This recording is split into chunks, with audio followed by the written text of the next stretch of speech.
Hello. 7 वचन निभाने का कसम खाए थे ना शादी के मंडप में, 7 जन्मों का बंधन जोड़े थे ना।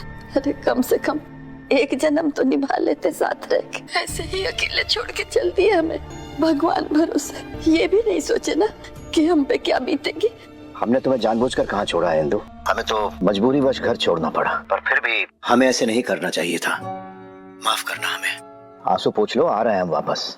और एक बात ध्यान से सुनो, अम्मा हमारे साथ ही वापस आ रही। तो सुहागन के एपिसोड में बिंदिया, अम्मा जी और जो पापा हैं क्रिश के, वो चले जाते हैं घर छोड़कर। और पायल बहुत खुश है इस समय, क्योंकि पायल तो भाई यही चाह रही थी ना कि बिंदिया किसी तरह पत्ता साफ हो जाए और क्रिश की जिंदगी से वो चली जाए बहुत दूर, और दोबारा से मैं शुक्ला परिवार पर पूरा राज कर सकूं। लेकिन हम देख रहे हैं भाई जो इंदु है ना, वो बहुत परेशान है। वो फूट फूट कर रो रही है अपने हस्बैंड की याद में, इंदर की याद में। और यहाँ पर क्रिश को कहीं ना कहीं बुरा लग रहा है कि, और क्रिश कुछ कर भी नहीं सकता ना, क्योंकि उसे पता है कि अगर वो अम्मा जी को वापस लेकर आएगा तो बिंदिया भी आएगी, और अगर बिंदिया आएगी तो यहाँ पर पायल नाराज हो जाएगी। तो क्रिश थोड़ा सा उसमें है कि मैं क्या करूं, लेकिन भाई वो मम्मी उसकी इतनी रो रही है कि वो चला जाता है तीनों को वापस लेने। और हम देख रहे हैं कि बिंदिया, पापा जी और जो अम्मा जी हैं, वो तीनों साथ में आ रहे हैं। क्रिश गाड़ी में लेकर आ रहा है उनको। इसलिए जो भी व्यवस्था करनी है वो ठीक से कर लेना। हम क्या कह रहे हैं वो बात समझ में आ रही है कि नहीं? ठीक है, आप चिंता मत कीजिए, हम यहाँ संभाल लेंगे सब। ठीक है। अम्मा क्या कर रही हो आप? अरे अम्मा पैर फाड़ नहीं।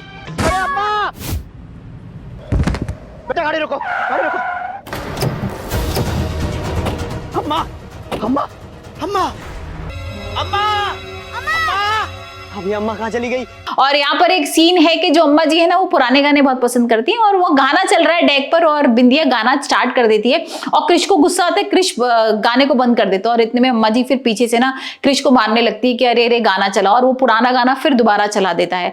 तो भाई अब हम देखेंगे किस तरीके से यहाँ पर जब एंट्री होगी बिंदिया की, अम्मा जी की, और पापा के लिए तो सब लोग खुश हैं, लेकिन पायल कहीं ना कहीं खुश नहीं है, क्योंकि उन्हें पता है ना कि वो बिंदिया को बहुत सपोर्ट करते हैं, और वो नहीं चाह रही थी कि पापा भी दोबारा वापस आए। लेकिन अब ये तीनों लोग जब घर जाएंगे तो क्या रिएक्शन होगा पायल का, और यहाँ पर अम्मा जी की जिम्मेदारी किसको मिलेगी? वैसे हम कई वीडियोस भी देख रहे हैं जिसमें हम देख रहे हैं कि भाई पायल को जिम्मेदारी मिल जाएगी अम्मा जी की, और यहाँ पर जो बिंदिया है उसको थोड़ी सी चिंता होगी अम्मा जी के लिए, क्योंकि पायल को यहाँ पर बोला जाएगा कि तुम्हें 3 दिन मिल रहे हैं और तुम्हें 3 दिन में अम्मा जी को संभालना है। तो क्या पायल संभाल पाएगी अम्मा जी को 3 दिन में?